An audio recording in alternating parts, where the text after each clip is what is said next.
everyone. Hi. Hi, everyone. You hear that echo chamber in there? That's because all of you have missed us so much, and we got to draw you back into to generally divided. Oh my goodness, can you believe it? It's been so long. I'm Daniel, along with Marco here. We're happy to be back. Maybe happy is over exaggerating it a little bit. We're excited. Okay, maybe not so excited, but we're delighted to be here to chat with you a little bit today. We finally got some issues squared away, some time carved into our schedule so we can come chat to you about a thing that's been on my mind, especially this past weekend. And it's something that's really changed over time. And it's something that's, for me at least. And you want to tell them what it is, Marco? Yeah, no, it is crowds. We've seen a drastic change in how people group together for events, for parties, pretty much everything. And just the size of how they've grown over the years, how just we can see a huge crowd in a matter of minutes for events now, as opposed to before where you get like 5 people. Well, I think for me, more specifically, when we're talking about crowds, it's the way I feel about them. And so, yes, crowds can gather for seemingly innocuous things like there's been an experiment once where I did this when I was younger. I would just stand and stare up at the sky for no reason. There was nothing up there, but just to see what people would do. Right. And next thing you know, someone else standing there next to me looking up at the same thing that I wasn't there. And then it just grows. Right. Because that's people. That's how people act. They react. They want to be involved. Right. So if something's going on, if someone's looking up at something, it must be for a reason. So they want to go see if they can be a part of what that reason is. So with that in mind, crowds for me, though, I hate them. Now I just can't stand them. And it's not just because of the whole pandemic or anything. Even before the pandemic started, I just hate being around a large amount of people in any confined space. It's just, it's before when I was younger, maybe even your age or before, crowds are great. I love going to places where you could feel that electricity, feel that vibe. But now I just want to I'd rather be with myself or family members or whatnot, just a small little group, and be connected to just that small group. How about for your generation, where you're currently at in your life stage? How do you feel about crowd sizes? Personally, I've never been a fan of crowds, not even at a young age. I mean, I like seeing them from a distance. I like if I'm going to an event, I can see there's a large crowd. It's really great. But then I'm in the middle of the crowd and I don't like it. It's just, for me, it's my personal preference. I honestly just prefer being with a few people. It's more engaging for me and it's less overwhelming. I feel like a sense of like sensory overload. I know a lot of people in my generation do deal with that, where they get a sensory overload where, yeah, it's exciting. And then it's too much after like 5 minutes. But what I've noticed is a lot of my friends in my age group, they do go to a lot of parties. They do go to a lot of concerts, events and stuff like that. And there's always a lot of crowds. And some people do engage with that better than people like me. I don't engage well with large crowds for extended periods of time. But that's just been me. That's always been me. I don't know if I'll ease into that later, but. Well, I mean, like I said, younger in my life, crowds were great. Being at a concert, being in a dance hall, if you want to call it that, being, somewhere where you can feel like you're a part of that shared commonality. And that was fine. And that was wonderful. But it's just over time, I felt myself a switch where it's like you said, okay, I can observe that from a distance. I don't need to be a part of that to enjoy it. But it's just, people, I guess it's not even a generational thing. It's more just a personal thing. Like some older people will still enjoy going to crowds and being a part of it and have that feeling of togetherness. But yeah, I mean, it's like I said, not even part of the pandemic. That just made it even worse for me. Like, I don't even want anything to do with crowds now. It's like I see a large grouping of people and I think, Ooh, that's just cause for sickness. but but that brings me to my next point. And the reason I thought of crowds was because this past weekend, if you did not know, if you lived under a rock or were not connected to the internet anywhere, San Diego Comic-Con came roaring back into its live audience existence after a couple of years off because of said pandemic.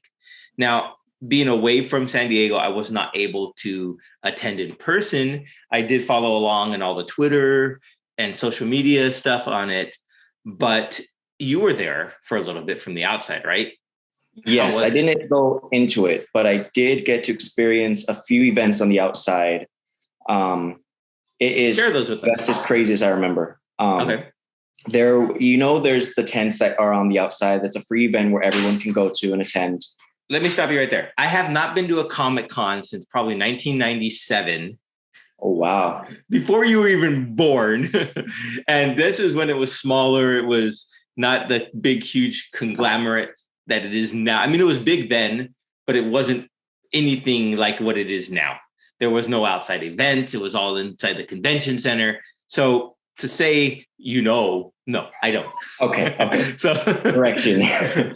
So I know what I've seen and what I hear, but I don't know. So tell me to me like I don't know. Okay, so for those who can't afford the tickets or can't get them in time, because for those of you who don't know, if you do not get the tickets way in advance, they will be gone. And if you want to get them last minute from people that are selling them or re-vending them themselves, the price goes way up, especially last minute tickets. Scalpers. So yeah. So for people like me that like to go to Comic-Con for the cosplay, for, dressing up and getting in the outfits, and just taking pictures and seeing there's a bunch of outside events. Most of it is all free. There's the House of the Dragons event for Game of Thrones. That was free. Unfortunately, that was for this year because it changes every year, right? Slightly. Some events are the same throughout, but they usually try to stay relevant with like movies and pop culture. This year we had the Game of Thrones, the House of the Dragons, which I saw pictures and videos of what was inside. It was immaculate. I wish I could have gotten it. It was a free event from what I heard, but the line was 3 hours. Wow. Yeah.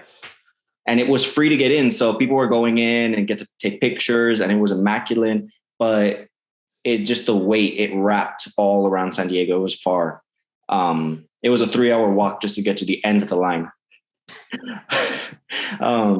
They had a Stranger Things event over by Seaport Village.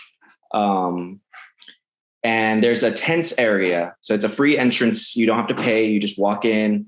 There was like a little 30-minute line for that. But there's a ton of free events. There was free ice cream truck place. There was a bunch of free foods. The Rock, Dwayne Johnson, was sponsoring his new movie, Black Adam, and his new partnership with an energy drink, Zoa. Well, it's not even a partnership. He's like I think DC partnered the owner with of it. I think he's like the main guy of it. Yeah. Yeah. So, well, the way he described it there, it was like some form of partnership between DC and the energy drink. It was like his first energy drink, but they're using him as like the lead guy for it. Well, that makes sense because Zoa is his energy drink that he developed with the people at Zoa, and he's like the face person for them. So the partnership between them and DC. Yeah. Okay. Yes. So it was a huge event. I got there at 11 for that event. And we weren't going to stay. However, I heard The Rock was making a guest appearance. So from Hall H in Comic-Con, he walked all the way to where we were. And you know how it is, famous celebrities walking through Comic-Con, everyone stops them for pictures. So it went from 11 to 2:30 that we got to wait there outside in the hot sun. They were giving out free energy drink shots of different flavors so everyone can try some. A bunch of cool merch for Black Adam and Zoa. There was a little inside event too. You get a secret black coin, which I got like 7 of. And you get to go inside and explore and have a meet and greet with The Rock if you can like complete the temple, which I did not get to do because it was 4 hours of waiting just to see him. Yeah, so I was exhausted. But yeah, no, we got to see him. He got to sign autographs. He did a mini interview in front of us, and we got to sing the song from Moana. What can I say except welcome.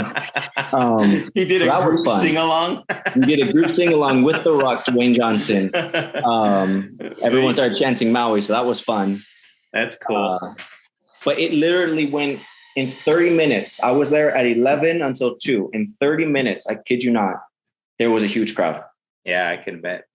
And most people didn't even know what it was for. They just saw free merch flying. Exactly. You see, that's what I'm talking about. People, they see something going on. They want to, I can't. It's the whole fear of missing out, right? The FOMO. Yes. So I don't want to miss out what's going on over there. Let's go. And next thing you know, you're surrounded by 200-300 people. We were in the front, like right up by where The Rock was going to be standing. Mm-hmm. There was a little fence to bar off the area so that they could let people in a controlled manner. But for the seeing him part and taking pictures and getting autographs, that right there, that has a little fence surrounding his area. So I was right up in front. I had my cousins, I had my family, and we got to see The Rock, and everyone else that was behind us it was over 300, 400 people in less than 30 minutes, which was incredible. Yeah. But yeah, no, the events at Comic-Con have gotten bigger, especially because we all together have had to deal with the pandemic. So coming back to a huge social event, coming back to see each other, socialize, that's what Comic-Con is all about. So It was bigger, better, and crazier this time around. Guest celebrities everywhere. I think my cousin got to meet one of the actors from The Walking Dead on multiple occasions at Comic-Con because he just kept walking up and down, taking pictures and signing autographs. Hey, why not? Yeah. So it was really just an exciting event. I got to participate for one day, given my crazy schedule, but it was worth it. Well worth it. Cool. You didn't mind the crowd sizes then, so that's good. Good for you. I was pumped up on Zoa.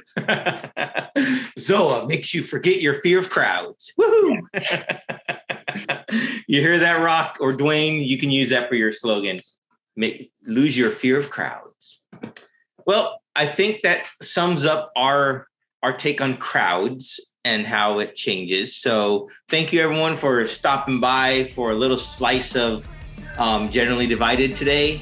We'll be back again shortly with some more videos for you. Be sure to follow along, like, share, and we will not leave you stranded again in the desert without your Generally Divided fix for this long of a time, now that we're squared away. So see you next time, everyone.